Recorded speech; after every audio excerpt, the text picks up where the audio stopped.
Hello everyone, welcome to the Daily Current Affairs by Ekam IAS. So today on 25th May 2019, we are going to discuss the topics Ekam, then Collegium System, National Statistical Office, that is NSO, Currency Chest, and in Map Aided Program, today we will be dealing with the important space research centers in India and Prelims question revision series. So our first topic, that is Ekam. So actually the news is that the Ministry of Human Resource Development, that is MHRD, it is working on preparing a landmark 5-year plan for the development of higher education. Okay, that is the news. So here you have to remember the department, that is Ministry of Human Resource Development. Okay. So as I said, this Ekam, it is a landmark 5-year plan basically for the development of higher education, and it comes under the Ministry of MHRD, that is Ministry of Human Resource Development. So the thing is that actually it is an acronym for the Education Quality Upgradation and also Inclusion Program. So here you have to remember these two keywords, that is Educational Quality Upgradation and Inclusion Program. And basically, actually it aimed at improving the quality of the education and also to boost the access to education all over India. Okay, that is its main aim. And this Ekam, it will be a similar program for higher education system as that of the Sarva Shiksha Abhiyan for school education. Okay, so we all heard about the Sarva Shiksha Abhiyan, and this Ekam, in one way or another, it will be similar to this Sarva Shiksha Abhiyan. And the basic aim of this Ekam is to bridge the gap between the policy and implementation in the field of higher education and its accessibility. That is its main aim. Okay, so to bridge the gap between the policy implementation in the field of higher education and its accessibility. Clear? And this Ekam, it is being described as the implementation plan for the national education policy, and with the help of this Ekam, the MHRD, it is also striving to bring about more clarity and also transparency on issues such as appointment of this vice chancellors, then fund grants for institutions, etc. Okay, and its main focus area are naturally to improve the access to higher education, then improve the gross enrollment ratio, then improve teaching as well as learning process, and also to build the educational infrastructure. And the main important thing is that to improve the quality of research and innovations. Okay, that is one of its main focus, and also use of technology and online learning tools. Okay, so these are its focus areas. That's all. And our second topic, that is Collegium System. So actually the news is that the Chief Justice of India, which is heading a constitutional bench, it observed that the Supreme Court and its Collegium, it should accede to the right to information regime. Okay, that is the news. So actually this Collegium System, it means that it is a system of appointment and transfer of judges that has been evolved through the judgment of the Supreme Court. And that is this Collegium System. And actually it is not by an act of the Parliament or by the provision of the Constitution. And this system, it is in practice since October 28, 1998. And talking about its composition, the Supreme Court Collegium, it is headed by the Chief Justice of India, and it comprises of 4 other senior most judges of the court. Okay. And the basic working is that this Collegium, as I said, it has a genesis in a series of judgments called judges' cases. Okay. And this Collegium, it came into being through a interpretation of the pertinent constitutional provisions by the Supreme Court in judges' cases. And as I said, These judges of the higher judiciary, they are appointed only through this collegium system, and the government, its role, or it has the role only after the names that have been decided by this collegium. So, the collegium actually plays a very important role. And the government's role actually it is limited to getting an inquiry conducted by the IB, that is Intelligence Bureau, if a lawyer is to be elevated as a judge in the High Court or the Supreme Court. And the thing is that it can also raise objections, and they can even seek clarification regarding this collegium choice. But if this collegium retires, what happens? Or it reiterates, what happens is that the same names, the government is bound under the constitutional bed judgment to appoint them as the judges. Okay, this is the case. And in the case of a high court collegium, it is led by the chief justice and the 4 other senior most judges of the court. Okay, same as the Supreme Court. And the names that are recommended for appointment by a high court collegium, it will reach the government only after the approval by the Chief Justice of India and the Supreme Court collegium. Okay, this is how the action mechanism works. And let's see, what does the constitution say regarding the appointment of judges? Actually, there is no mention of the collegium either in the original constitution or the successive amendments. But the judges of the Supreme Court and High Court, they are appointed by the President under the Articles 124(2) and 217 of the Constitution. And the President is required to hold the consultations with such of the judges of Supreme Court and as well as the High Court as he may be deemed necessary. Okay, so the President, he is required to hold a consultation with the judges of the Supreme Court and also the High Court. Okay, that's all. And our next topic, there is National Statistical Office or NSO. So the news is that the outgoing NDA government, it has decided to merge the NSSO, that is National Sample Survey Office, with the CSO. CSO stands for Central Statistic Office. This is the news. And we know that this National Statistical Office, actually it is a body that is formed through the merger of this NSSO with the CSO.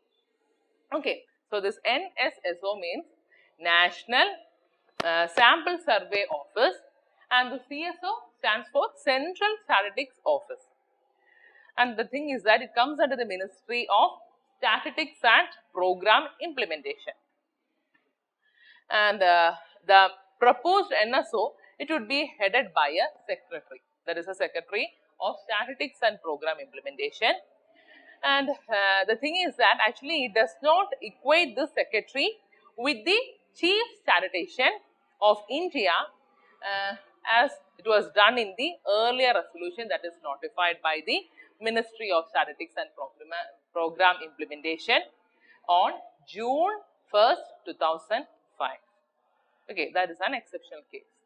Then, next topic, there is currency chest. Actually, it's a very important topic. The news is that the Reserve Bank of India, it allows a large modern currency chest in order to increase the service charges on the cash deposited by the non-chest bank branches.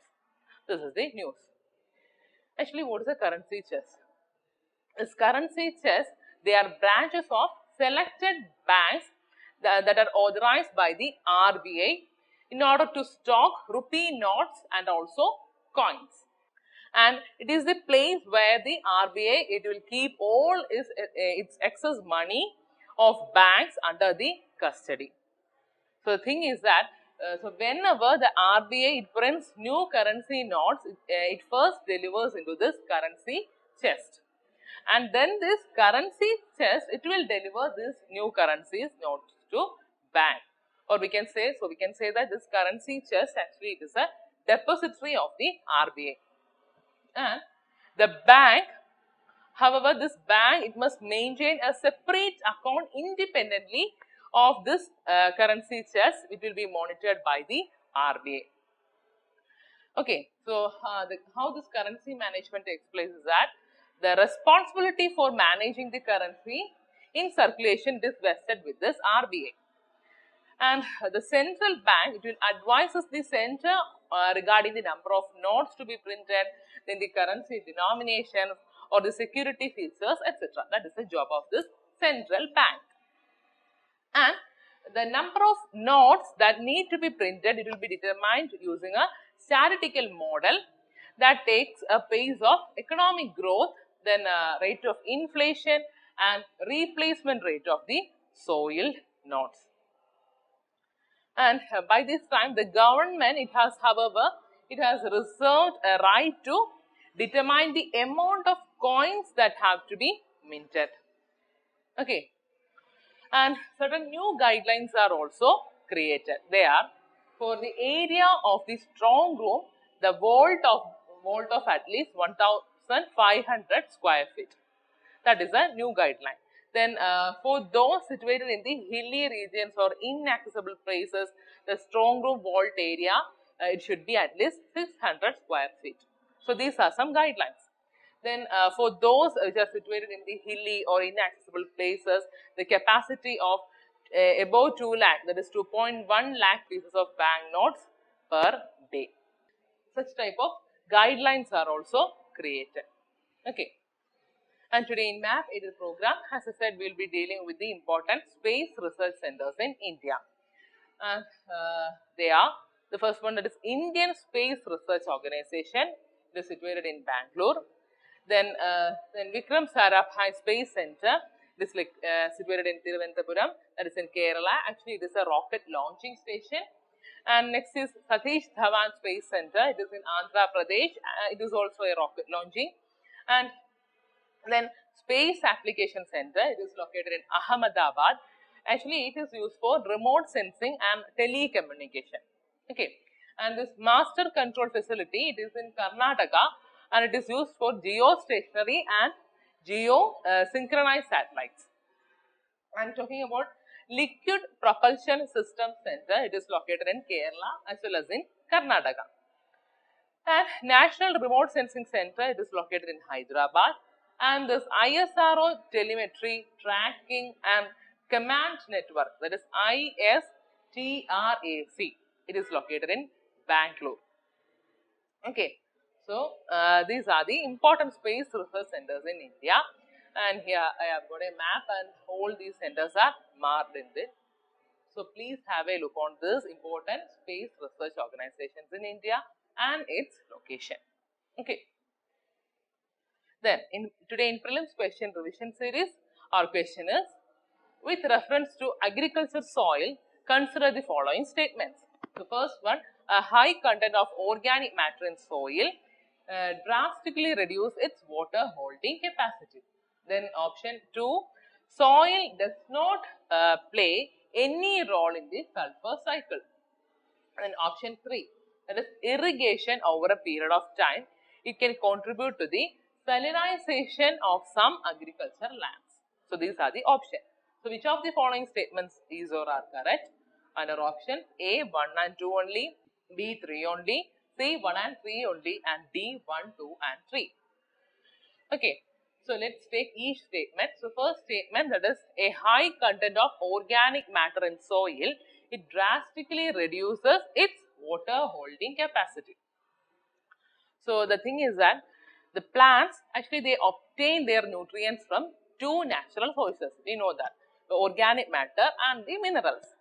So the thing is that this organic matter, it includes all, that is any plant or animal material that returns itself into the soil and it goes through a decomposition process. So the thing is that in addition to providing the nutrients and habitat to these organisms, so the organisms that are living in the soil, this organic matter, they binds the soil particles into the aggregates, and as a result we can say that it improves the water holding capacity of the soil. So naturally it increases the fertility of the soil, and this it has also got a capacity to improve the water holding capacity of soil. So the first statement, it is wrong, because here it said that it will reduce its water holding capacity. It is wrong. So the second statement, soil does not play any role in the sulfur cycle. It's also a wrong statement. I'll say why. The thing is that the sulfur cycle, it's a collection process by which the sulfur, it moves to and from the rock, and then from the waterways and from the living systems. And the isotopic composition of this sedimentary sulfides, actually it provides a primary information on the evolution process of the sulfur cycle. Okay, so naturally this soil, it will play a role in the sulfur cycle. Okay, so second statement, it is also wrong, because it is given that the soil, it does not play any role in the sulfur cycle. It's a wrong statement. Then third statement, irrigation over a period of time, it can contribute to the salinization of some agricultural land. That is the third statement. We know that too much of salt, it can reduce the crop production.